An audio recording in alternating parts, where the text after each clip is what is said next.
Hello दोस्तों, मेरा नाम सुनील रंजन है और मैं इंग्लिश टीचर हूँ।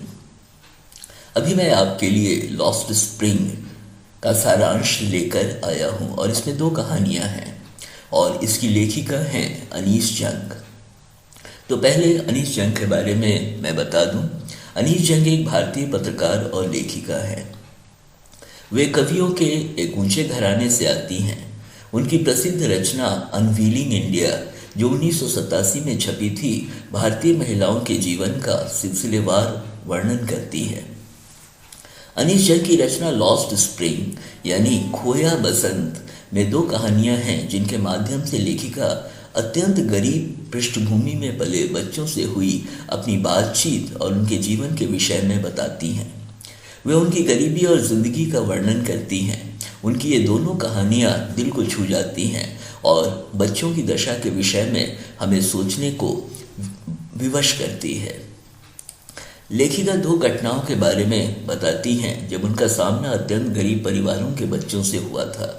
उन बच्चों के माध्यम से लेखिका सड़कों के बच्चों की दुर्दशा को दर्शाने का प्रयास करती हैं, जिन्हें उनके बचपन से ही कठिन परिश्रम के काम पर लगा दिया जाता है और जिन्हें स्कूलों की शिक्षा का अवसर भी नहीं दिया गया है। वे समाज और राजनीतिज्ञों की गरीबों के प्रति निर्ममता को भी बखूबी बयां करती हैं अपनी कहानी के माध्यम से। तो पहली कहानी का सारांश है, मतलब पहले तो नाम मैं दे दूं, समटाइम्स आई फाइंड अ रूपी इन द गार्बेज। मतलब इसका अर्थ है कभी कभी मुझे कचरे में 1 रुपया मिल जाता है। तो इसका सारांश प्रारंभ करता हूं मैं यह कहते हुए कि अनीस जंग जो लेखिका है, उनका पहला सामना कचरा उठाने वाले एक लड़के साहिब आलम से होता है, जिसका परिवार 1971 में बांग्लादेश से आकर दिल्ली के सीमापुरी इलाके में बस गया है। कचरा उठाने वाले ये बच्चे कचरों में मूल्यवान वस्तुओं की तलाश करते हैं, जैसे सिक्के या फटे जूते, जो उनके लिए सोना की तरह अनमोल हैं। वे अपने लिए भोजन का जुगाड़ बड़ी मुश्किल से कर पाते हैं और उनकी पहचान, उनकी शिक्षा, जूते और खेलकूद उनके लिए सपनों की तरह है। उनके माँ बाप भी कचरों में उन चीज़ों को खोजते हैं जिनसे वे जिंदा रह सके, जैसे खाना, कपड़ा और रहने की जगह।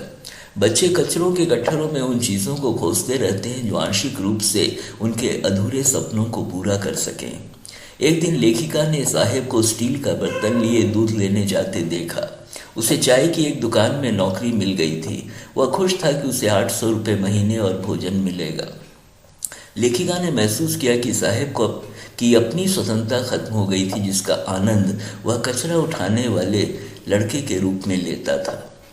तो यह सारांश हुआ पहली कहानी का। और दूसरी कहानी है I want to drive a car, मतलब जिसका अर्थ है मैं एक कार चलाना चाहता हूँ। तो मैं प्रारंभ करता हूँ। दूसरा लड़का मुकेश था, जो फिरोजाबाद में चूड़ियाँ बनाने वालों के परिवार से था। उस लड़के का सपना एक कार मैकेनिक बनने का था। इसके विपरीत उसका परिवार पारंपरिक रूप से चूड़ी बनाने के काम में लगा हुआ था।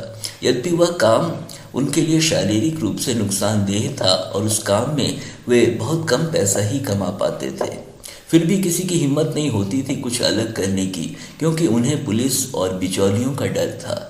परिवार के बड़े बुजुर्ग उस काम में संतुष्ट थे कि वे अपने बच्चों के रहने के लिए घर बना सके थे। लड़का एक कार मैकेनिक बनना चाहता था। मुकेश ने कारों को ही सड़क पर दौड़ते हुए देखा था, इसलिए वह उससे आगे की नहीं सोच सकता था। तो दोस्तों, यहाँ पर सारांश समाप्त होता है और यदि आप टेक्स्ट पढ़ेंगे तो आपको बिल्कुल अच्छी तरह समझ में आ जाएगा कि कहानी क्या कहती है। यदि आपने मेरे चैनल को सब्सक्राइब किया है दोस्तों, थैंक यू वेरी मच। यदि आपने नहीं किया है और यदि आप करते हैं तो मैं वादा करता हूँ आपके लिए समय समय पर अच्छे वीडियोस बनाकर लाता रहूँगा। Thank you.